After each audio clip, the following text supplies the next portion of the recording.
তো আমরা করি একটার সাথে আরেকটা মিলে, যে উনি 3 বিয়ে করছে, উনি কিছুদিন মাওলানা হতে পারবে না। 3 বিয়ে করলো কেন? আরে মাওলানাদেরকে বিয়ে করতে ইচ্ছা করে না, সব তুমি করবা, ঐশী যে হাঁস খাওয়া, সারাদিন পাপিয়ে কাণ্ডের মতো গিয়ে সেখানে গিয়ে বাইজি নিয়ে নাচানাচি করবা, সেতে কোনো সমস্যা হয় না। বছরের পর বছর 4-5টা, এখানে একটা বিবি, ওখানে আর একটা যাকে বলে বান্ধবী, ওখানে আর একটা লিভিং টুগেদার করতেছো, না হয় তুমি এমপি হয়েছো, মন্ত্রী হয়েছো, টাকা হয়েছে, তুমি এই সমস্ত ব্যাপার তুমি কিছু করতে পারবে। আর হুজুর হইলেই সে মাদ্রাসায় কী করলো, ছেলেদের সাথে কী করলো, মেয়েদের সাথে কী করলো, এই সমস্ত জিনিসগুলো নিয়ে আমার কাছে মনে হচ্ছে না যে মানে it should be discussed in openly. কথা হচ্ছে যে আমাদের দেশে এই ধরনের নিজের নাম, নিজের বাবার নাম, নিজের সন্তানের নামে রাস্তা করা, স্কুল করা, প্রতিষ্ঠান করা, এগুলো রেওয়াজ আগে থেকে টুকটাক ছিল। এখন আমরা যেটা বলছি যে আমরা একটা নতুন রাজনীতি দেখবো, সেখানে নতুন রাজনীতির সেই ছন্দটা বা সেই উপস্থাপনটা আমরা দেখতে পাচ্ছি না। জনাব গোলাম মাওলা রনি, আপনাকে দিয়ে আলোচনাটা শুরু করি। যেমনটি বলছিলাম যে জাতীয় সংসদে যখন বাজেট অধিবেশন চলমান, তখন বাজেট নিয়ে আলোচনার পরিবর্তে আমরা দেখছি মাইক্রোওয়েভ ওভেন নিয়ে আলোচনা হচ্ছে, আমরা কখনো দেখছি সংসদে অসংসদীয় শব্দ ব্যবহার হচ্ছে। এই যে সংসদের আমরা বিগত সময়ে যে রেওয়াজ দেখেছি, বর্তমান সময়ের সংসদের বাস্তবতা আসলে কি বার্তা দিচ্ছে? বিগত দিনে এই ধরনের ঘটনাগুলো ঘটেনি, যেহেতু একটা নতুন বন্দোবস্ত। এখানে বুঝতে হবে যে যা কিছু হচ্ছে একদম বাস্তবতা নিরিখে হচ্ছে। আপনি বাবুর্চি রান্নাবাড়া করছেন, তো সবাইকে পোলাও কুরমা কালিয়া কোপ্তা খাওয়াবেন, কিন্তু আপনার পেটের মধ্যে ক্ষুধা, আপনি কখনো ভালো রান্না করতে পারবেন না। 9,30,000 বা 37,000 কোটি টাকার একটা বাজেট আপনি দেবেন, যে বাজেট যারা পাশ করবে তাদের বাসায় মাইক্রোওভেন থাকবে না, এটা একটা ফাজলামো নাকি? এটা তারা একটা অত্যন্ত যুক্তিগত, নিজে মানে পেটে ক্ষুধা রেখে তো আসলে আপনি কখনো কোনো কিছু করা যায় না। তো তাদের মাইক্রোওয়েভ ওভেন লাগবে, ওয়াশিং মেশিন লাগবে, আরও অনেক কিছু লাগবে। এটা যদি তারা মানে যারা দাতা, তারা বাজেট পাস করছে, তারা দিচ্ছে, আলোচনা করছে, এত কষ্ট করে তারা সেখানে গেছে, আর বিনিময়ে এই ছোটো একটা জিনিস তারা চেয়েছে, এটা নিয়ে অনেকে ট্রল করছে। আমার মনে হয় যে এটা ঠিক হচ্ছে না, এবং এটা অতীতে কখনো হয়নি। বিকজ অতীতে যারা ছিলেন তারা তো জামাতের মতো এত সৎ লোক না, এদের এমনি অনেক টাকা পয়সা, হারাম টাকা, এই টাকা মিলে সব জায়গায়। জামাতে যারা লোকজন আছে এরা সারাটা জীবন ধরেন গনিমতের মাল, আল্লাহর মাল, জান্নাত, নামাজ কালাম, রোজা, হজ, জাকাত, এই সব কিছু জিনিস করে তারা একটা পরিশুদ্ধ একটা জান্নাতি পরিবেশ এই জায়গায় রাখতে চাচ্ছে। ফলে সেখানে তারা আসলে যেভাবে নিজেদের অভাবের কথা অকপটে বলছে, এটাকে আপনি পজিটিভ হিসেবে নেন। আর যারা ঠিক আছে বলে আমাদের বাসায় মাইক্রো ওভেন দরকার নেই, কিন্তু অন্যদিকে দেখা গেছে টিয়ার কাবিকা সব বিক্রি করে মাইক্রো ওভেন 1 বস্তা বিভিন্ন মানুষকে দিয়ে দিল। তো জামাতের লোক তো সেই কাজ করছে না। They are doing the best thing, যে হ্যাঁ আমরা সৎভাবে মানে শাসন করব, আল্লাহর আইন কায়েম করব, ভালোভাবে কাজ করব, কিন্তু আমাদের পেটের ক্ষুধা যেটা আছে, প্রয়োজন যেটা আছে, সেটা আপনাদেরকে মিটমাট করতে হবে। নম্বর 1। নম্বর 2 হলো এখানে একজন সংসদ সদস্য আমদালিব রহমান পার্থ, তো তিনি নিজে উপহার দিতে চেয়েছেন। তো জামাতের আমিষ মহোদয় বা সভাপতি, উনি অত্যন্ত ভদ্রলোক মানুষ, তিনি যদি জিজ্ঞাসা করতেন আচ্ছা আপনি এত টাকা দিতে চান, আপনার টাকা আসলে কোত্থেকে, এ টাকার কি জাকাত দেওয়া আছে, আয়কর দেওয়া আছে, আমরা হালাল টাকা ছাড়া নেব না। আপনি যদি হালাল হয় আপনি আগে ডিক্লেয়ার করেন যে আপনি আমাকে যা দিবেন, এই যে 300 জন সংসদ সদস্যদের বাসায় একটা করে মাইক্রোওয়েভ ওভেন দিবেন, সবাইকে দেওয়ার জন্য আপনার কী ধরনের সামর্থ্য আছে, টাকা আছে। এই কথা তিনি জিজ্ঞেস যে করেন নাই, ইট মিনস তার যে ভদ্রতার লেভেল অনেক উচ্চ স্তরের। আবার যদি সে বলে যে না, মানে পার্থ সাহেব যদি বলে যে আমি সবাইকে দিতে চাইনি, আমি শুধু ওনাকে দিতে চেয়েছি, সেক্ষেত্রে প্রশ্ন হতে পারতো উনি আপনার কী হন, আপনার সাথে ওনার কিসের সম্পর্ক, হ্যাঁ মানে পীড়িতের সম্পর্ক কোন পর্যায়ের সম্পর্ক আছে, যে সম্পর্কের বিনিময়ে আপনি তাকে একটা মাইক্রোওভেন দিতে চাচ্ছেন আমাদের এত লোককে বাদ দিয়ে। এই কথাগুলো আলোচনা হতে পারতো যে আমার একটা ভদ্রলোকের দল, তারা এই জিনিসগুলো করেনি। ফলে আমি মনে করি ইটস ওকে, কোয়ার্টস ওকে। এখন পর্যন্ত এতটুকু যদি না হয়, আলাপ আলোচনা হয় না। এখন ধরেন আগে যারা আছে তাদের বিরুদ্ধে 16 লক্ষ কোটি পাচারের অভিযোগ আসছে। এখন বর্তমান যারা আসে তারা টুকটাক একটু ভুল ভাল করছে, একটু কথাবার্তা উল্টে বলছে, ইংরেজি বাংলা মিলিয়ে কথাবার্তা বলছে, আমরা তো বিনোদন পাচ্ছি। আমাদের এই সময়টাতে কত অভাব অভিযোগ, চারিদিকে এত কিছুর মধ্যে হয়েছে, পার্লামেন্ট যে আমাদেরকে আনন্দ দিচ্ছে, আমি মনে করি যে উই শুড কংগ্রাচুলেট, আমার তাদেরকে কংগ্রাচুলেট করা উচিত। আমার পক্ষ থেকে আমি তাদেরকে ধন্যবাদ জানাচ্ছি, এভাবেই চলতে থাকুক। We are happy more than anything. কিন্তু আমরা আরো একটি বিষয় লক্ষ্য করলাম, মাওলানা মামুনুল হক তার পরকী এবং মুতা বিয়ে নিয়েও সংসদে আলোচনা হলো এবং পরে স্পিকার সেটাকে এক্সপান্ড করেছেন। কিন্তু একটি প্রশ্ন রাখতেই চাই, মানুষের ব্যক্তিগত জীবন ও রাজনৈতিক জবাবদিহিতার সীমারেখা আসলে কি? কোনো সীমারেখা নাই। এটা মুতা বিয়ে একটা বিশ্বনন্দিত, অনেক লোক ইরানে যেতে চায় শুধুমাত্র মুতা বিয়ে করার জন্য। অনেক বাঙালি আছে, আপনি কি দেখবেন, যেটা হুজুর শুধু না, হুজুরের বাইরে এমনি সাধারণ লোকজন আছে যারা বাংলাদেশে আসলে বিয়ে থা করতে পারে না, তাদের খুব শখ অল্প সময়ের জন্য কিছু একটা করে ফেলার জন্য। তারা এই মোতা বিয়ে করার জন্য অনেকে ইরান যেতে চায়, বিকজ এটা ওখানে গভর্নমেন্টালি অফিসিয়ালি গ্রান্টেড। কাজে মোতা বিয়ে না আলাপ আলোচনা হতে পারে, কিন্তু বাংলাদেশে আসলে মোতা বিয়ে সম্ভব নয়। বাংলাদেশে যেটা আছে সেটা হলো যে অনেকে দেখেন লিভিং টুগেদার করছে, একসাথে বসবাস করছে। তো সেখানে মামুনুল হক সাহেব, আল্লামা মামুনুল হক সাহেব আল্লাহ হজরত, তিনি অ্যাটলিস্ট বিয়ে করেছেন, বিয়ের জন্য একটা দলিল করেছেন, এটা আন্তরিকতা নিয়ে। ভদ্রমহিলার নাম ঝর্ণা, এবং সে মানে কতটা তার সেই যে 3 নম্বর তৃতীয় স্ত্রী, তার প্রতি তিনি কতটা দয়াবান, নিকাহবান, যে কোর্টে সেই ঝর্ণা বেগম তিনি ভাষণ দিচ্ছিলেন, কথা বলছেন, তার বোধহয় বোরকা ছিল না বা কোনো একটাই ছিল না, সামহাও তিনি তো সেখানে তাকে ধমক দিলেন যে তুমি তোমার যে এই শরীয়তে যে লেবাস এটা ঠিক রাখো।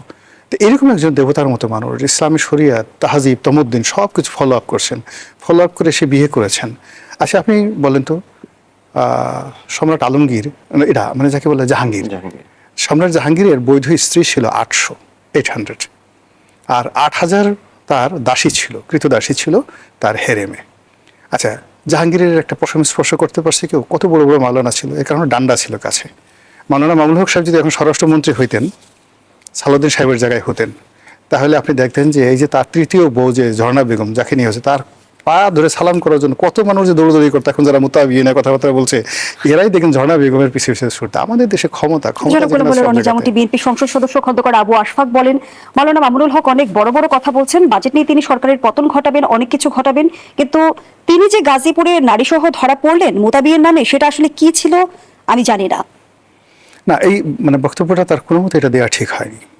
মূল ব্যাপার হলো যে আমি যদি সংসদীয় রীতি ধরি, Mamunul Haque is not in the parliament, তিনি পার্লামেন্টে নন, পার্লামেন্টের ভিতরে নাই, কাজেই পার্লামেন্টের বাইরে একটা বিষয় এখানে আনা ঠিক হয়নি।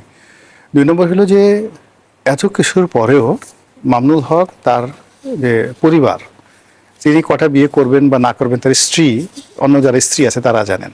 তারা তো কেউ ওই এমপি সাহেবের কাছে বিচার দেয় নাই যে দেখেন গো আমার স্বামী অমুক জায়গাতে বিয়ে করেছে, আপনি একটু বিচার করে দেন, পার্লামেন্টে বলেন।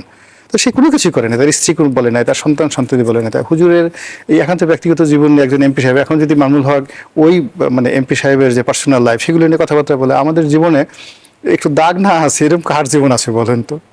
আমরা যে খোঁচাখুচি করবো, মোরালেস সবারই কিন্তু মানে কম বেশি, কারোটা হয়তো প্রকাশ্যে আসছে, কারোটা আসেনি, কিন্তু মোরালেস ত্রুটি আছে সবারই। আমি মনে করি না যে ব্যক্তিগত বিষয়, একান্ত ব্যক্তিগত বিষয়, সেটা রাজনীতিতে আনা উচিত। আমরা রাজনীতিতে মামুনুল হককে বিচার করব তার রাজনৈতিক কর্মকাণ্ড দ্বারা।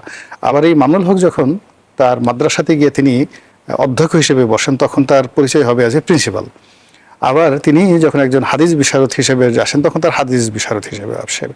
তো আমরা করি একটার সাথে আর একটা মিলে, যে উনি 3 বিয়ে করছে, উনি কিছুদিন মাওলানা হতে পারবে না। 3 বিয়ে করলো কেন? আরে মাওলানাদেরকে বিয়ে করতে ইচ্ছা করে না? সব তুমি করবা, ওই সিনে যে হাঁস খাওয়া, সারাদিন পাপিয়ে কাণ্ডের মতো গিয়ে সেখানে গিয়ে বাইজি নিয়ে নাচানাচি করবা, সেতে কোনো সমস্যা হয় না। বছরের পর বছর 4-5টা, এখানে একটা বিবি, ওখানে আর একটা যাকে বলে বান্ধবী, ওখানে আর একটা লিভিং টুগেদার করতেছো। না হয় তুমি এমপি হয়েছো, মন্ত্রী হয়েছো, টাকা হয়েছে, তুমি এই সমস্ত ব্যাপার তুমি কিছু করতে পারবে। আর হুজুর হইলি সে মাদ্রাসায় কী করলো, ছেলেদের সাথে কী করলো, মেয়েদের সাথে কী করলো, এই সমস্ত জিনিসগুলো নিয়ে আমার কাছে মনে হচ্ছে না যে it should be discussed in openly. ধন্যবাদ জানাচ্ছি জনাব গোলাম মোল্লা রনি। জনাব মুজিবুর রহমান মঞ্জু, সংসদের ইতিহাসে মন্ত্রী প্রতিমন্ত্রীদের স্থায়ী কমিটিতে না রাখার একটা শক্ত রেওয়াজ ছিল, কিন্তু বর্তমান সময়ে দেখা যাচ্ছে যে অর্থ মন্ত্রণালয় সম্পর্কিত স্থায়ী কমিটিতে স্থানীয় সরকার প্রতিমন্ত্রী শাহ আলমের অন্তর্ভুক্তির ফলে প্রশ্নের মুখে পড়েছে। এই অন্তর্ভুক্তি কি কোনোভাবে স্বার্থের দ্বন্দ্ব তৈরি করবে?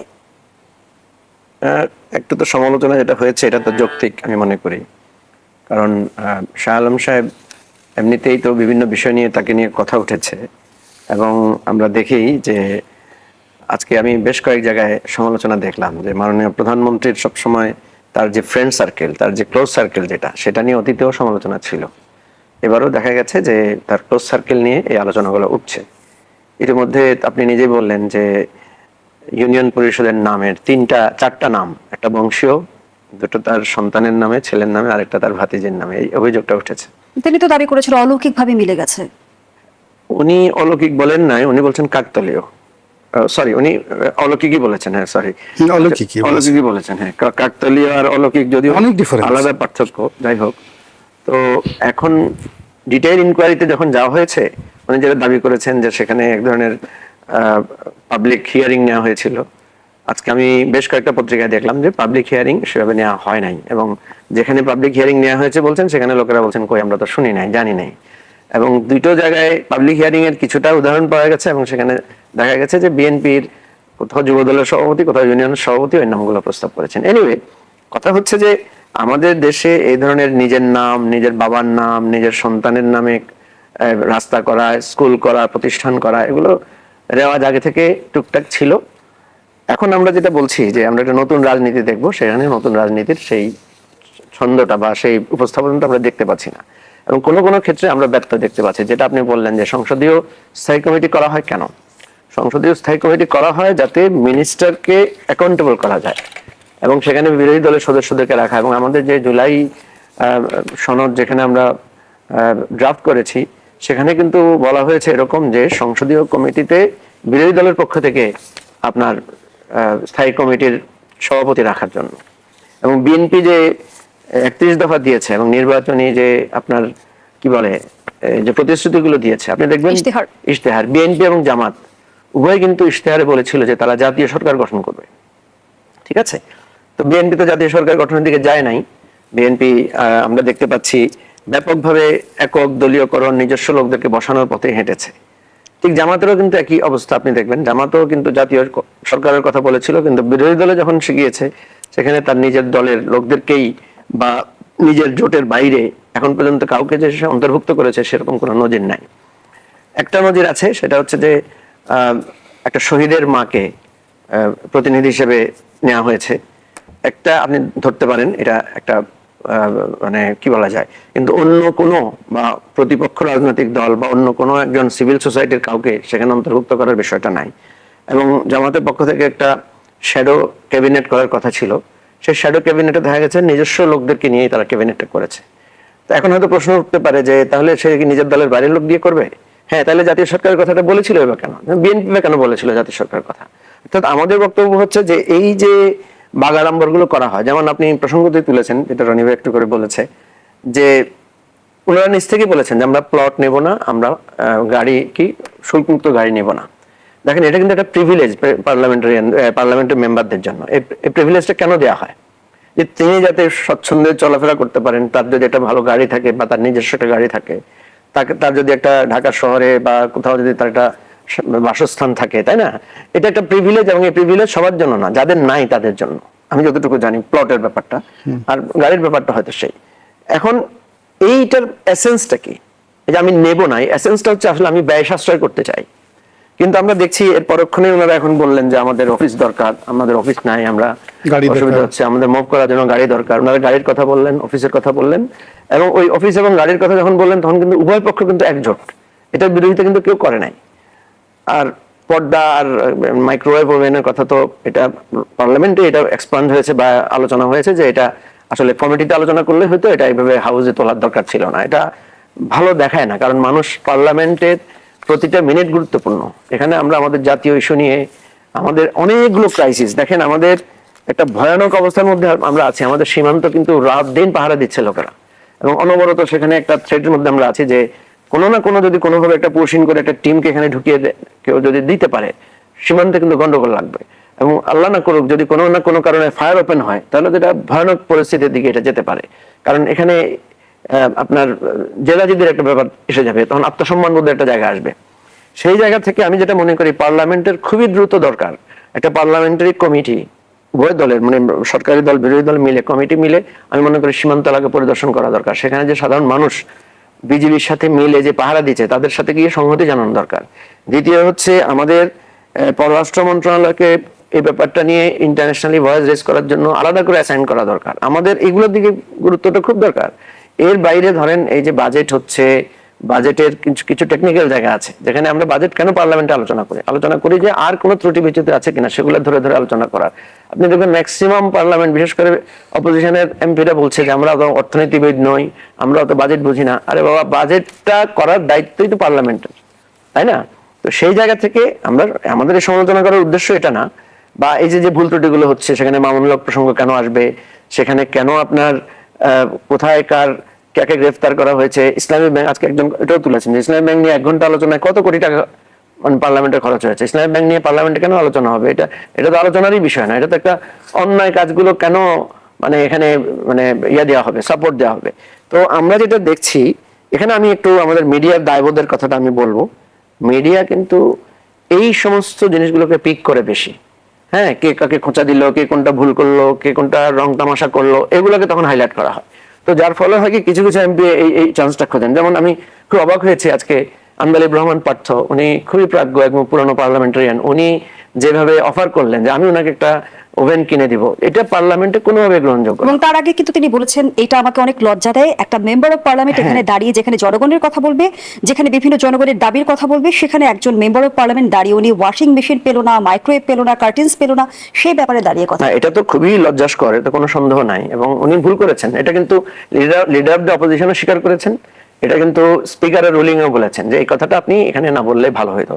কিন্তু এটা কাউন্টারে গিয়ে একজন পুরানো এমপি যেটা বলেছেন, পুরানো এমপিদের কাজ হচ্ছে বুঝিয়ে বলা যে ভাই এই আলোচনাটা এখানে না, এটাই যথেষ্ট ছিল সমালোচনা। এরপর উনি যে হেয়ালিটা করেছেন, এই যে এটার কারণে আবার লিডার অফ দ্য অপোজিশনকে দাঁড়াতে হয়েছে, স্পিকারকে একটা লম্বা রুলিং দিতে হয়েছে, অনেকগুলো কথা বলতে হয়েছে। এই অপ্রয়োজনীয় জায়গাগুলো আমরা হয়তো প্রাথমিকভাবে পার্লামেন্ট নতুন করলে আমরা এটাকে কিছুটা কম গুরুত্ব দিচ্ছি, কিন্তু এটা কিন্তু মানুষ কিন্তু পছন্দ করবে না। আলটিমেটলি মানুষ মনে করবে যে ওনারা সেখানে গিয়ে, যেমন ধরেন একজন এমপির বাসায় কি থাকবে, পর্দা থাকবে না, মানে আপনার মাইক্রোওয়েভ ওভেন থাকবে নাকি ওয়াশিং মেশিন থাকবে, এই জিনিসগুলো তো আমাদের জানার কথা না। এগুলো তো পিপলের, পাবলিকের, আমাদের দেশের মানুষের সাধারণত তারা চায় যে আমার জন্য যারা কাজ করবে, আপনি দেখবেন যে লোকটা পায়ে হেঁটে কাজ করে, যে লোকটা রিক্সায় চড়ে কাজ করে, মানুষ কিন্তু তাকে খুব পছন্দ করে, তাকে পপুলার এক ধরনের ধারণা দেয়। ঠিক আছে, এখন জামাতের এমপিদের সম্পর্কে মানুষের ধারণা হচ্ছে এরা খুবই মানে মানে মানুষ, সাধারণ মানুষ। এখন মানুষ মনে করলো উনি তো দেখি পার্লামেন্টে গিয়ে এখন ওয়াশিং মেশিন চাচ্ছে, উনি তো পার্লামেন্টে গিয়ে উনি তো মাইক্রোওয়েভ ওভেন চাচ্ছে। এই জিনিসগুলো কিন্তু একটা প্রিভিলেজ, সাধারণ পাওয়ার কথা, তাই না? কিন্তু এটা যখন আসে বাইরে আলোচনায়, এটা তখন তৈরি করে যে হাইরে আমার তো একটা মাইক্রোওয়েভ ওভেন নাই, আমার তো একটা ওয়াশিং মেশিন নাই, এমপিরা তো দেখি আমাদের পয়সা দিয়ে মাইক্রোওয়েভ ওভেন চালাচ্ছে। এই যে ধারণা যে আমার পয়সা দিয়ে আপনি এই বিলাসী দ্রব্য ব্যবহার করছেন বা আপনার নিত্য প্রয়োজনীয় ব্যাপারগুলো সারছেন, এই জিনিসগুলো পিপলকে কখনো আনন্দিত করে না, মানুষকে বরং ক্ষুব্ধ করে। আপনি দেখবেন যখন মানে জনপ্রতিনিধিরা যখন একটু ভালো খাওয়া দাওয়া করে, ভালো পোশাক আশাক পরে, ভালো জীবন ধারণ করে, মানুষ কিন্তু পছন্দ করে না সেটা। এই জন্য কিন্তু বহু জনপ্রতিনিধিদের দেখবেন তারা কিন্তু পিপলের সামনে গিয়ে খুব সাধারণ জীবন যাপনের এবং আপনার নিশ্চয়ই মনে আছে জনাব মুজিবুর রহমান মঞ্জু, গণ অভ্যুত্থানের দিন শেখ হাসিনার দুপুরের খাবারের মেনুও কিন্তু অনেক আলোচনায় ছিল। জি জি জি, হ্যাঁ, আমরা তো দেখছি আমাদের মাননীয় প্রধানমন্ত্রী, বর্তমান প্রধানমন্ত্রী কিন্তু এই সমস্ত বিষয়ে যথেষ্ট একটা আস্থা মানুষের মধ্যে ফিরিয়ে এনেছেন। আস্থা বলতে কি, যেমন উনি খুব সিম্পল খাওয়া দাওয়া করছেন, আপনাদের সাংবাদিকেরা দেখলাম গেল, তাদেরকে যে ঢেঁড়স ভাজি, তারপরে খুব সিম্পল মেনু, আমি অত ডিটেল বলতে চাচ্ছি না। তারপর ওনার চলাফেরা জীবনযাত্রার মধ্যেও আমরা দেখছি, আমি সচিবালয়ে কালকে দেখলাম উনি সচিবালয় অফিস করতে গিয়েছেন, কিন্তু কোনো বাগাড়ম্বর নাই। অথচ আগে আমরা দেখতাম যে কোথাও যদি প্রাইম মিনিস্টার যেত, সেখানে তো মানে এসএসএফ দিয়ে ভরিয়ে ফেলতো, পুলিশ দিয়ে বাইরে ভরে যেত যেখানে প্রধানমন্ত্রী আছেন। আমি একটা অফিসের নিচে গিয়ে বুঝতে পেরেছি যেখানে প্রধানমন্ত্রী এসেছেন, এর আগে আমি বুঝতে পারি নাই। তো এই জায়গাগুলো তো প্রধানমন্ত্রীর একটা বিরাট, আমি দেখি যে পজিটিভ রোল, কিন্তু এটার ছাপ প্রধানমন্ত্রী যে পজিটিভ রোলটা প্লে করছে তাকে অনুসরণ কি রাজনৈতিক দলের নেতাকর্মীরা করছে? আমি সেই প্রশ্নটি রাখছি, বিরতির পর ফিরছি। দর্শক, জনতন্ত্র গণতন্ত্রের রিপোর্ট, একটা বিরতি নিচ্ছি, সাথেই থাকুন।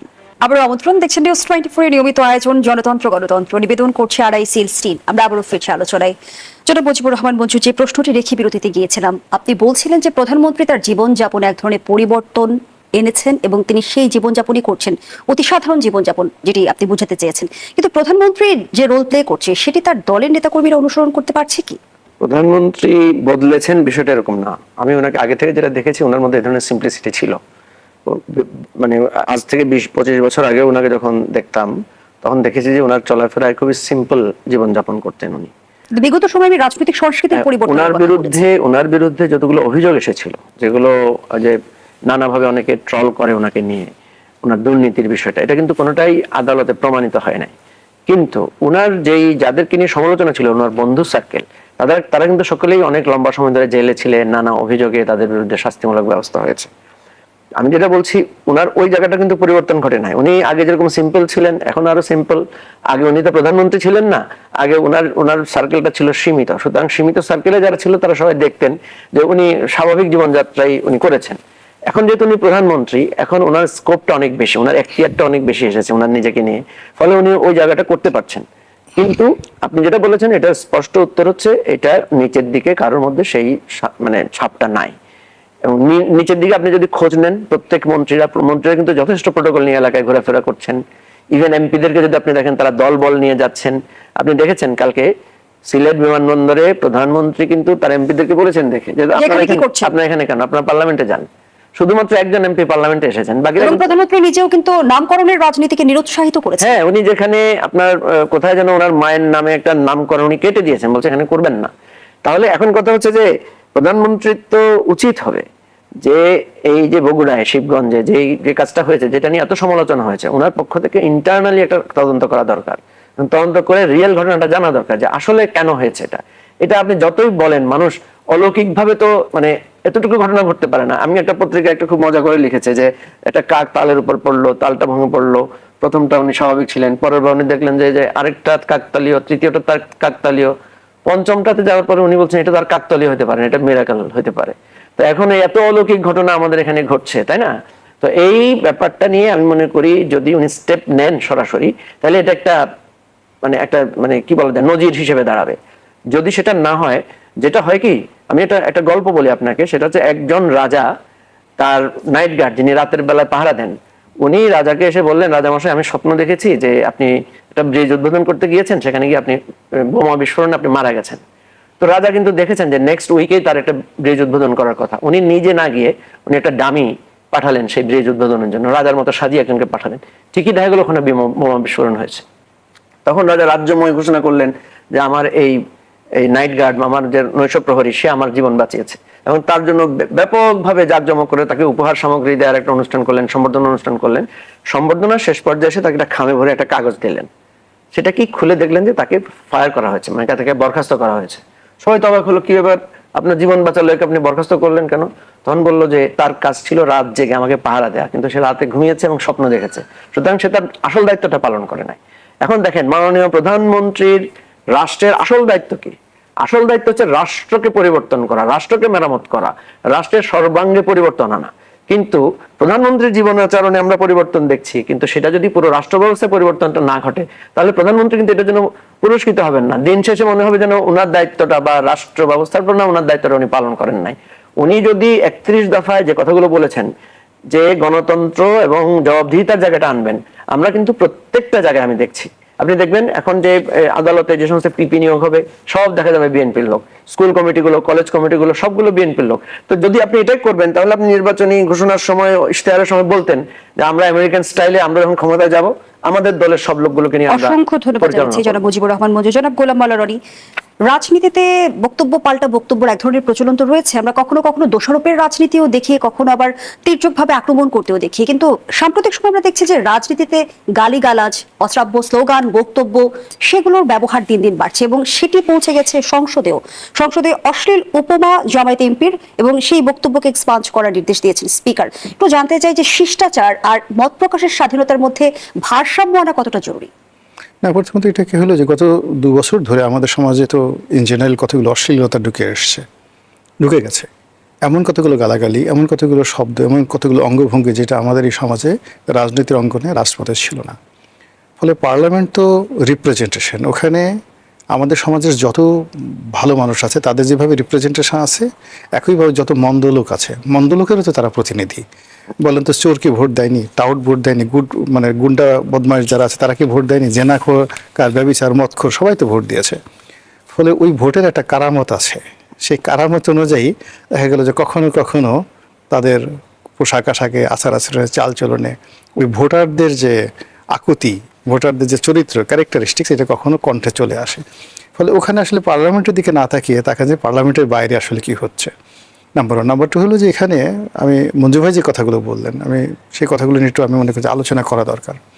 সেটা হলো মাননীয় প্রধানমন্ত্রীর যে কর্মকাণ্ড, পোশাক আশাক, সমস্ত কিছু যা কিছু আছে, এটা আমাদেরকে সবাইকে বিস্মিত করছে। আমরা অবাক হচ্ছি এবং অনেকে ধন্যবাদ দিচ্ছে যে না, এটা ভালো জিনিস।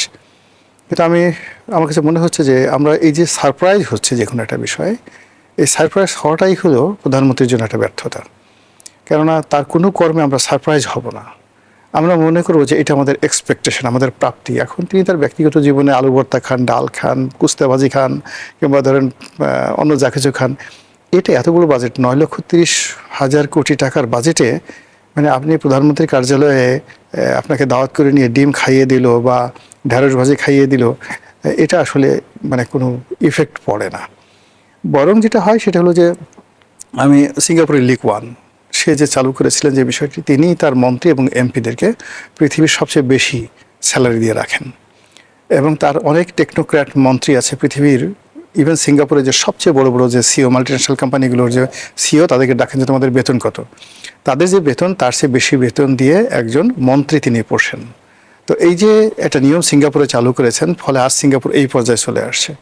এখন আপনি যদি আপনার মন্ত্রীদেরকে বলেন যে আলু ভর্তা দিয়ে ভাত খাও, ডাল দিয়ে ভাত খাও, আপনার সামনে এক তো খাবে, বাইরে গিয়ে গলার মধ্যে আঙ্গুল ঢুকে বমি করবে, বমি করে গিয়ে আল রাজ্জাকে যাবে অথবা সেরাটনে যাবে, গিয়ে আরেক দফা খাবে আর মনে মনে প্রধানমন্ত্রীকে গালাগালি করবে।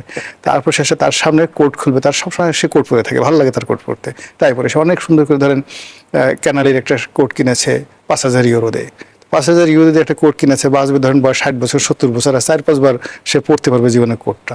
তো সেই কোট সে করলো কি, পরে গেছে সুন্দরভাবে, দেখলো প্রধানমন্ত্রী কোট পরে নাই, সেই কোটটা খুলে দেখা গেল যে পাশে কারোর কাছে দিছে, কোট একটু ময়লা লেগে গেছে, সে প্রধানমন্ত্রীকে গালাগালি করলো কতক্ষণ, ওই কোট যার কাছে রাখছে তার কখন গালাগালি করলো। এতে করে হয় কি, সামাজিক এবং অ্যাডমিনিস্ট্রেটিভ যে ভারসাম্য এগুলো নষ্ট হয়ে যায়। এগুলো আমার দরকার নাই, যে যেভাবে আছে সেভাবে তার মতো চলতে থাকা উচিত। আর হলো এখানে যেটা আছে যে আমাদের রাষ্ট্রের এই মুহূর্তে কতিপয় গুরুত্বপূর্ণ জিনিস। ফার্স্ট থিং হলো পদ্মা সেতুর পিলারের নিচ থেকে মাটি খুঁড়ে নিয়ে যাওয়া হচ্ছে, মন্ত্রী তার পক্ষে কথা বলছেন, ইউনিয়ন সেই নিজের ছেলের নামে ইউনিয়নের নাম হয়ে যাচ্ছে, বলছেন এটা অলৌকিক। এখন এই ভদ্রলোক অলৌকিক শব্দটা কেন ব্যবহার করেন, লেখাপড়া কোন পর্যন্ত আই ডোন্ট নো। অলৌকিক শব্দটা খুবই আপত্তিকর। অলৌকিক যে জিনিসগুলো ঘটে কারো ক্ষেত্রে যখন ঘটে, তখন সেখানে কিয়ামত হয়ে যায়, সেখানে গজব হয়ে যায়, অথবা সেখানে মানুষের কোনো মানে করণীয় কিছু থাকে না। যেখানে মানুষের করণীয় কিছু থাকে না, পিছন থেকে ফেরাউন আসতেছে বিরাট সৈন্যবাহিনী নিয়ে, হযরত মুসা আলাইহিস সালামের সামনে অলৌকিক ঘটনা কি, আস্তে আস্তে সে লাঠি দিয়ে সমুদ্রে এটা আঘাত করলো, নীল নদ 2 ভাগ হয়ে গেল, নীল নদের উপকূলে ভূমধ্য সাগর 2 ভাগ হয়ে গেল। এগুলো অলৌকিক, মানে যে মিরাকেল আল্লাহ রাব্বুল আলামিন ঘটান। তা আল্লাহ কি দুনিয়াতে অন্য কোনো কাজ নাই? সে বগুড়ার শিবগঞ্জে গিয়ে 2টি ইউনিয়নের নাম গিয়ে ওখানে দিয়ে আসছে অলৌকিকভাবে মন্ত্রী 2 ছেলের নামে। তো এই সমস্ত কথাবার্তা এগুলোকে কি বলবেন বলেন অবস্থা। তো এবং তারা এই প্রধানমন্ত্রীর ঘনিষ্ঠ জন হিসেবে পরিচিত, তার নিজের এলাকার লোকজন আছে, ফলে এইগুলো নিয়ে সরকার রাষ্ট্রের কিন্তু পচার সম্মুখে পা কাটে। এর আগের বার 2001 সনেও কিন্তু দেখেন বিএনপির কিন্তু পচার সম্মুখে পা কাটছে, ভীষণ রকম পচার সম্মুখে পড়ছে। শেখ হাসিনার জমানাতে ধরেন যারা টাকা পয়সা মানে এদিক ওদিক করছে তাদের কিন্তু পচার সম্মুখে না, তারা ঠিকই ধরেন একজন সালন বলেন, সালমান এফ রহমান বলেন, অন্যান্য যারা বলেন, তারা কিন্তু কেউ পচার সম্মুখ না, খাইছে বাপের বেটার মতো, পাচারও করছে বাপের বেটার মতো, থাকছেও বাপের বেটার মতো। এইভাবে কোনো একটা ইউনিয়ন পরিষদের মানে গ্রামের নাম দিতে গিয়া সে কখনো শেখ হাসিনার জমানার হয়নি। ফলে এই জমানাতে কি হচ্ছে, আমরা শরৎচন্দ্রের বইতে পড়েছিলাম যে এরকম একটা ঘটনায় শাহাজি মানে শ্রীকান্ত উপন্যাসে, তো সে খেতেও পারলো না, একটা নারীর কাছাকাছি গেছে ভোগ করার জন্য, কিন্তু এর মধ্যে গ্রামবাসী হাতে নাতে ধরে তাকে আচ্ছা মতো পিটনি দিছে। তো সে বলে যে আমার কি হলো, আমার জাতও গেল পেটও ভরলো না, তো আমি কিছু পাইলামও না, মায়েরও খেলাম। এখন এখানকার যে অবস্থা হচ্ছে যে রাষ্ট্র পরিচালনা করতে গিয়ে এখন এমন সব ঘটনাগুলো সামনে চলে আসছে যে এই সরকারকে এখন সবাই বলছে মাটি খেকোর সরকার। এই গ্রামগঞ্জে ভালো জায়গায় খাল কাটা শুরু করে দিচ্ছে এবং সেই মাটিগুলো নিয়ে বিক্রি করে দিচ্ছে কোথায়, সেই ইটের ভাটাতে। ফ্যামিলি কার্ড দেবে, সেই ফ্যামিলি কার্ড দিতে গিয়ে নাকি কোন মহিলাকে ধর্ষণ করা হয়েছে সেগুলো আবার পার্লামেন্টে আলাপ আলোচনা করা হচ্ছে। তা আপনি বুঝছেন যে পচার সময়কে কীভাবে পাক আসছে, যেখানে 16 লক্ষ কোটি পাচার হয়ে গেল, টু শব্দ হলো না, আর এখানে 2,000 টাকার একটা ফ্যামিলি কার্ড দিতে গিয়া আপনি এক নারীকে ধর্ষণ করে ফেলতেছেন এবং সেই দায়িত্ব আসতেছে প্রধানমন্ত্রীর উপরে। আর প্রধানমন্ত্রী সেই দায়িত্ব থেকে বাঁচার জন্য এখন তার দলের লোকরা মোতা বিয়ে সুতা বিয়ে এগুলো সব কোথা থেকে টাইনে টেনে নিয়ে আসছে। এগুলো সব আস্তে আস্তে এখন মনে করেন মামুনুল হকের মোতা বিয়ে নিয়ে কথা আপনি বলবেন, মামুনুল হকের কি মুখ নাই? সে যখন আরো অনেকের মোতা বিয়ে নিয়ে এইভাবে বলা শুরু করলো, বড় বড় মানুষদের মোতা বিয়ে নিয়ে, আপনি দেখবেন কাপড় চোপড় থাকবে না অনেকের। তো সেই জায়গাতে কিন্তু সবাই এগুচ্ছে, সবার কিন্তু পচার সামনে পাকাটার মতো পরিস্থিতি তৈরি হয়ে গেছে। সংসদে আরো একটা বিষয় লক্ষ্য করলাম, জনাব গোলাম মাওলা রনি, বাবাকে মুক্তিযুদ্ধে শহীদ বলা জামায়াত এমপির জন্ম 1981 সালে এবং পরে খোঁজ নিয়ে জানা গেল তার বাবা জীবিত। সংসদে এ ধরনের অসত্য তথ্য উপস্থাপন আসলে কি বার্তা দেয়? আমি প্রশ্নটি রাখছি, বিরতির পর ফিরছি। দর্শক, জনতন্ত্র গণতন্ত্রের এই পর্যায়ে আবারও বিরতি নিচ্ছি, সাথেই থাকুন। ফিরে এলাম, দেখছেন জনতন্ত্র গণতন্ত্র, নিবেদন করছে RIC's টিম। আমরা আবারও ফিরছি আলোচনায়। জনাব গোলাম মাওলা রনি, বাবাকে মুক্তিযুদ্ধে শহীদ বলা জামায়াত এমপির জন্ম 1981 সালে এবং পরে খোঁজ নিয়ে জানা গেল তার বাবা বেঁচে আছেন। এই যে সংসদে মুক্তিযুদ্ধ নিয়ে অসত্য তথ্য উপস্থাপন করা হলো, এটা আসলে কি ইঙ্গিত দেয়? এটা অনেকগুলো ইঙ্গিত দেয়। উনি আবার এটা বলছে যে পার্লামেন্টে সেদিন বক্তব্য দিতে গিয়ে আমার কি হয়েছিল, আমার কোনো কিছু, হ্যাঁ বলছে মাথা ব্যথা ছিল, মাথা ব্যথা ছিল, মাথা ব্যথা সে ভুলে গেছে, সে কি বলছে। এখন আসলে 81 সনে না, আমার 81 সনে আমি বিয়ে করেছি 86 সনে 1986-এ। তখন আমি চিন্তা করলাম যে এই ছেলেটা আমি যদি আর বছর 5 আগে বিয়ে করতাম, ছেলেটা হয়তো আমারই ছেলে হয়ে যেত আর কি। তো যার জন্য বারবার তার দিকে তাকিয়ে শুধু আমার বড় ছেলেটার কথা মনে হচ্ছিল যে আচ্ছা ঠিক আছে, বাচ্চা ছেলে না হয় এটা ভুল করেছে, টেক ইট, এটা ভুলে যান। কিন্তু সমস্যাটা হয়ে গেছে যে আমাদের সমাজে দুটো শ্রেণী হয়ে গেছে। একটা শ্রেণীর ফান্ডামেন্টাল, তারা রাজনীতি করছে, যাদের বেসিক ফাউন্ডেশন সেটা হলো রাজাকার, আল বদর আর শামস এবং অ্যান্টি লিবারেশন ফোর্স। মানে তাদের মতাদর্শ বীজ যেটা, সেটা হলো অ্যান্টি লিবারেশন, মুক্তিযুদ্ধ বিরোধী তাদের বীজ। আর সেই বীজ থেকে যে জিনিসগুলো তৈরি হয়েছে সেটা হলো রাজাকার, আল বদর আর শামস, এই শব্দগুলো তৈরি হয়েছে। এখন সমস্যা হলো সেই বীজটা তারা ধরে রাখছে এখনো পর্যন্ত, কিন্তু ওখান থেকে যে ফলগুলো হয়েছে এগুলো তারা আর ওন করতে চাচ্ছে না। ফলে যে কোনো জামাতের লোকে যদি আপনি বলেন তুই রাজাকার, এর সঙ্গে সঙ্গে রাগ হয়ে যাবে, রাগে বলে তোকে মেরে ফেলবো, গলার টিপ দিয়ে মেরে ফেলবো। কিন্তু যদি আপনি কোনো রাজাকারের কোনো লোকের যদি বলেন ভাই শুনলাম যে আপনার বাপ নাকি মুক্তিযোদ্ধা ছিল, সঙ্গে সঙ্গে আপনাকে নিয়ে বসিয়ে 2 বেলা খাওয়াবে, পোলাও কোরমা খাওয়াবে, বলে যে আপনি এই সত্য কথাটা জানলেন কোত্থেকে? হ্যাঁ, আপনি এই যে আমার বাপ যে মুক্তিযোদ্ধা ছিল এটা আপনি জানলেন কি করে? What does it mean? It means যে আমাদের দেশে যে একটা মুক্তিযুদ্ধ হয়েছে, ইটস এ গ্লোরিয়াস হিস্ট্রি, এটা একটা লিগেসি, এটা ঐতিহ্য, এটাকে সবাই ধারণ করতে চাচ্ছে। এমনকি এটার বিরুদ্ধে যারা কাজ করছে তারাও এটাকে ওন করতে চাচ্ছে। ফলে ওই যে যিনি জামাতের সংসদ সদস্য, যার বাবা জীবিত আছে, হয়তো তিনি মুক্তিযুদ্ধ করেননি বা তিনি ওই সময় হয়তো রাজাকার ছিলেন, মুসলিম লীগ ছিলেন, কিন্তু এত কিছু করার পরেও তিনি যে এই মুক্তিযোদ্ধাদের নাতিপুতি হতে চাচ্ছেন, রাজাকারের নাতিপুতি হওয়ার চাইতে মুক্তিযোদ্ধাদের নাতিপুতি হতে চাচ্ছেন, এই জন্য যারা প্রো লিবারেশন ফোর্স, তাদের সবারই উচিত ওই মাননীয় এমপি মহোদয় যিনি আছেন তাকে এবং তার বাবাকে অ্যাটলিস্ট 10 মণ দুধ দিয়ে গোসল করানো, গোসল করিয়ে তাদেরকে স্বগোত্রে নেওয়া, যে আপনারা যা কিছু করেছেন, উই হ্যাভ ফরগেটেন এভরিথিং, কাম, আপনি মুক্তিযুদ্ধ হয়েছেন, অসুবিধা কি? এত ভুয়া মুক্তিযুদ্ধকে আমরা সার্টিফিকেট দিয়েছি। তো একজন লোক সংসদে গেছে, যেখানে সংসদে যাওয়ার পরে সেই লোক মুক্তিযোদ্ধা হতে চাচ্ছে, মুক্তিযোদ্ধার সন্তান হতে চাচ্ছে, নাতিপুতি হতে চাচ্ছে। সন্তান হলে সমস্যা নাই, কিন্তু শহীদের সন্তান হয়েছে। আচ্ছা ঠিক আছে, শহীদের সন্তান হয়েছে, এখন অনেক কিছু আছে তো এখানে, শহীদের সন্তান মেনে নেন না, ধরেন মরে গেছে, এখন সবগুলো ব্যাপার আছে। এখন যে বাবা আছেন, এখন সেই বাবা ধরেন, তার বাবা ধরেন কোনো কারণে মরেই গেছে, হয়তো এখন যে কোনো মানে অনেক কথা তো আছে, যে কথা আসলে মাননীয় সংসদ সদস্য বলে ফেলছেন সত্য কথাটা, কিন্তু এখন বাস্তবে এসে আসল কথাটা বলতে পারছেন না। তো সেই আসল কথাটা ওই পর্যন্ত থাকুক। মূল ব্যাপারটা হলো তিনি একজন মুক্তিযোদ্ধার সন্তান হতে চাচ্ছেন, তিনি একজন শহীদের সন্তান হতে চাচ্ছেন, এবং ওই পরিচয়টা ধারণ করে তিনি গর্ব অনুভব করতে চাচ্ছেন। হ্যাঁ, তো সেই দিক থেকে যেমন আমরা অনেক সময় হীনমন্যতায় ভুগি, নিজে হয়তো কেরানির চাকরি করি, পিয়নের চাকরি করি, দারোয়ানের চাকরি করি, কিন্তু আমরা বলে বেড়াই যে আমার বংশ সৈয়দ বংশ, একটা সময় আমার দাদা মুঘল দরবারে চাকরি করতো, আমার অমুক অমুক অমুক, এভাবে বলি। তো সেই দিক থেকে মুক্তিযুদ্ধের মতো এত বিশাল একটা ইতিহাস, সেই ইতিহাসের ধরেন 30 লক্ষ লোক শহীদ হয়েছেন, 2 লক্ষ মা বোন ইজ্জত হারিয়েছেন, এখানে কত মানুষ, দেশের কোটি কোটি মানুষ 1 ঘন্টার জন্য হইলেও মানে সেই মুক্তিযুদ্ধের সেই দৃশ্য দেখেছে, এরকম কোটি কোটি মানুষ আছে। তো সেইখানে একজন এই প্রজন্মের সংসদ সদস্য যেন তেন ব্যাপার না তো, তো সেই সংসদ সদস্য মুক্তিযুদ্ধ হতে চাচ্ছে, আমরা তাই মেনে নিলাম। অসংখ্য ধন্যবাদ জানাচ্ছি জনাব গোলাম মাওলা রনি। মুজিবুর রহমান মঞ্জু, জামায়াত এমপি তার জীবিত বাবাকে মুক্তিযুদ্ধে শহীদ বলছেন। জামায়াতের মুক্তিযুদ্ধের ইতিহাসের যে দায় রয়েছে, সেখান থেকে দায় মুক্তি পাবার জন্যই কি এই বক্তব্য, নাকি স্বাধীনতার সপক্ষের শক্তি হিসেবে প্রমাণের প্রচেষ্টা, যেমনটি বলছিলেন জনাব গোলাম মাওলা রনি? এটা একটা হীনমন্যতা। এটা আমি আগেও এই বিষয় নিয়ে অনেকবার কথা বলেছি। প্রথম কথা হচ্ছে, দেখেন যে জামাতের যেই বয়ান 71 সম্পর্কে বা মুক্তিযুদ্ধ সম্পর্কে, জামাতের বয়ান হচ্ছে যে 71 সালে জামাত মুক্তিযুদ্ধে অংশগ্রহণ করে নাই, এবং স্বাধীনতার যেই মানে স্বপ্নটা ছিল বা বাংলাদেশ স্বাধীন হওয়ার যে প্রস্তাবনাটা ছিল, এটা জামাত বিরোধিতা করেছে। এটা একটা পার্ট, এবং এই বিরোধিতা করাটা সঠিক হয়েছে না ভুল হয়েছে, এই জায়গাটায় জামাত এখন পর্যন্ত কোনো স্পষ্ট অবস্থানে যায় নাই। না গিয়েই কিন্তু অনেকদিন পরে এসে আমরা দেখছি যে জামাত মুক্তিযুদ্ধকে ওন করা শুরু করেছে। তারা বলছে যে হ্যাঁ, আমরা মুক্তিযুদ্ধকে সম্মান জানাই, মুক্তিযুদ্ধের শহীদদেরকে আমরা সম্মান করি। এখন আপনি দেখবেন জামাতের পার্লামেন্টেও জামাত বলেছে আমাদের দলে মুক্তিযোদ্ধা আছে। তার মানে হচ্ছে 71 সালের মুক্তিযুদ্ধকে তারা একসময় যেটা মনে করতো যে এটা দেশের জন্য ষড়যন্ত্র হয়েছে, ভুল হয়েছে, এখন তারা সেটাকে একটা গৌরবোজ্জ্বল জায়গায় এসে তারা সেটাকে ওন করছে। কিন্তু জামায়াতের এই অবস্থান পরিবর্তন কি রাজনৈতিক স্বার্থ সিদ্ধির জন্য? এটা রাজনৈতিক স্বার্থসিদ্ধি হোক অথবা বাধ্য হয়ে হোক অথবা একটা ঐতিহাসিক জায়গায় যে নিজেরা যে ভুল করেছে, ভুলটা স্বীকার করতে পারছে না, কিন্তু মনোজগতের বাইরে এসে সেটাকে গ্রহণ করে নিচ্ছে, এটা হতে পারে। এটা সমাজতত্ত্বে বা আমাদের মনোজগতের জায়গায় যেটা হয় যে আপনি যে জিনিসটা বলতে পারছেন না। ওই যে আপনি দেখবেন রবীন্দ্রনাথের একটা বিখ্যাত কথা গান আছে, প্রাণ চায় চক্ষু না চায়, ঠিক আছে? তো হাক মরি লজ্জায় একটা গান আছে না, এটা এটা এটা এটা কিন্তু ফিলোসফিক্যাল একটা কথা, আমাদের মনের মধ্যে দ্বিধারা কাজ করে। আমি মুক্তিযুদ্ধ মানে দেখবেন সবাই হয়তো বলতে চায় যে আমি মুক্তিযুদ্ধের শক্তি, আমি মুক্তিযুদ্ধকে শ্রদ্ধা এবং করি, কেউ কেউ শিশু মুক্তিযোদ্ধা পর্যন্ত দাবি করছে শিশু মুক্তি, এই যে আপনি যেটা বললেন আর কি। এখন দেখেন আরো সমস্যা যেটা হয় রাজনীতিবিদদের, আসলে আমি যেটা বলছি একটা কিন্তু ক্রান্তিকাল যাচ্ছে এখন। সে ক্রান্তিকালটা কি, একটা সময় কেউ একটা মিথ্যা দাবি করে পার পেয়ে যেত।